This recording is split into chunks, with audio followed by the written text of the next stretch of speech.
Salah satu cara untuk mempercantik tanaman kita atau anggrek kita yaitu dengan membersihkan daunnya agar daunnya tampak mengkilap. Dan anggrek yang sehat itu biasanya mengkilap pada bagian luar daunnya. Tapi yang mengkilap itu tidak semua sehat ya. Anggrek sehat pasti mengkilap, tapi daun mengkilap belum tentu sehat. Dan bagaimana cara menyehatkannya agar daun tetap mengkilap tapi tetap sehat? Kita gunakan bahan yang biasa aja, maksudnya jangan yang aneh-aneh.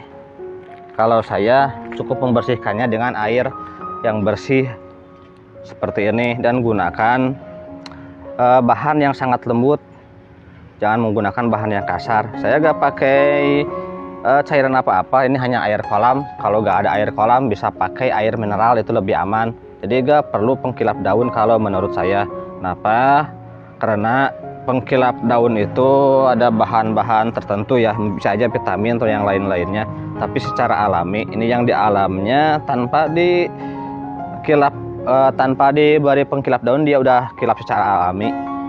Dan di perkebunan juga itu gak ada yang dilap-lap seperti ini. Ini hanya di rumahan aja biar tanamannya bisa lebih cantik.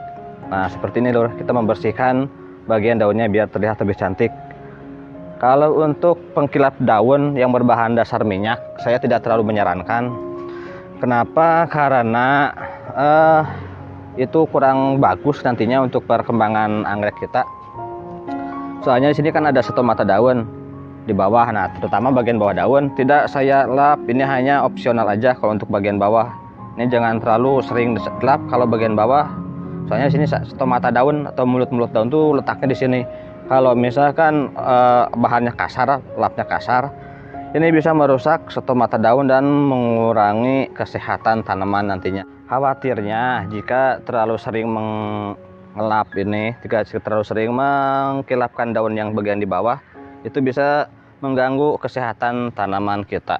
Karena emang bagian bawah itu tidak disetting untuk mengkilap ya dari alamnya. Dari sananya tidak disetting mengkilap, yang mengkilap hanya bagian luarnya aja.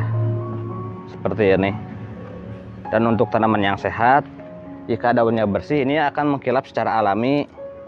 Karena emang dia mempunyai zat lilin di sininya di bagian terluar untuk melindungi daunnya secara alami ya. Kalau yang sehat, kecuali kalau anggrek yang sakit, biasanya dia lebih kusam.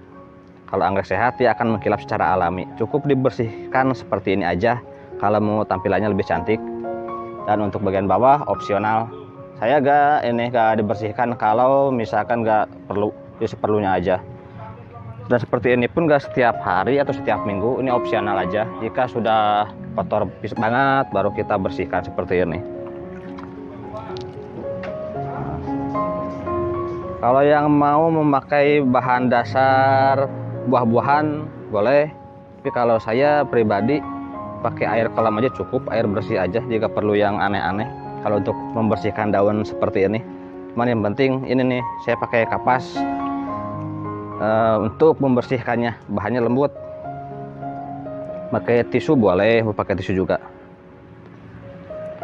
Yang penting kalau misalkan habis hujan atau habis menyiram, untuk tipe daun yang seperti ini kadang dia menggenang. Misalnya begini nih. Nah, dia menggenang di sini karena daunnya emang seperti ini. Kecuali kalau daun yang melebar seperti ini aman. Kalau menggenang seperti ini saya langsung bersihkan biar tidak terlalu menggenang. Nantinya kalau terlalu lama menggenang ini bisa timbul noda dan bisa rawan ini juga berkembang jamur. Jadi saya bersihkan seperti ini. Nah, gitu aja, gak ribet. Yang penting di kesehatannya aja. Sehatkan dulu anggreknya, fokus ke kesehatan tanamannya. Daun akan mengkilap secara alami. Kita perlu bahan pengkilap cukup seperti ini aja, dibersihkan dengan air bersih. Untuk tanaman yang sedang berbunga juga kurang lebih sama. Nah, ini belum saya lap tapi udah mengkilap, tinggal dibersihkan aja biar lebih cantik. Kalau bagian bawahnya gak usah ya, itu opsional. Kalau bagian bawahnya mau dilap boleh, tidak dilap pun gak apa-apa. Tapi kalau mau dilap usahakan seaman mungkin biar gak merusak stomata daun. Karena faktanya yang di perkebunan itu gak pernah dilap-lap seperti ini. Di alam juga sama, tidak pernah dilap-lap seperti ini. Ini hanya di rumahan untuk mempercantik tampilannya aja, juga untuk membersihkan debu-debu yang menempel di bagian daun. Kalau misalkan daunnya terkena hama, terkena jamur biasanya, jadi nggak perlu dilap seperti ini. Ini disemprot aja dengan fungisida tepung. Kalau saya pakai antrakol ya, bentuknya tepung fungisidanya. Jadi nggak perlu cantik-cantik amat, yang penting dia sehat dulu. Kalau untuk yang sedang sakit, kalau yang parah penyakitnya, biasanya di daunnya busuk, itu saya potong, dibuang aja. Yang paling sering menyerang daun anggrek ya busuk daun, biasanya di sini busuk berbentuk lingkaran, atau ada yang udah parah dia sampai sini busuknya, itu dibuang aja, itu bisa menyelamatkan tanaman kita. Nah yang ini misalnya, ini awalnya bolong busuk di sini, saya buang, bukannya bolong seperti ini, tapi bisa aman. Memang daunnya jadi jelek, kurang bagus, tapi plantnya masih tetap hidup dan busuknya agak menyebar. Kalau setelah dipotong seperti ini, saya beri betadine di pinggirannya. Kalau nggak ada betadine, bisa pakai fungisida tepung untuk meminimalisir infeksi yang terjadi di sini. Biasanya akibat bakteri kalau busuk daun. Jadi usahakan dikeringkan dulu, jangan kena air bagian busuknya. Kalau menyiram bawahnya aja, daunnya jangan terkena air dulu sementara. Ini bisa kembali sehat dan penyakitnya gak nyebar. Seperti itu kurang lebih. Jadi gak perlu yang aneh-aneh untuk mengkilapan daun. Saya cukup pakai air yang bersih aja. Mudah-mudahan bermanfaat ya. Terima kasih dukungannya. Wassalamualaikum warahmatullahi wabarakatuh.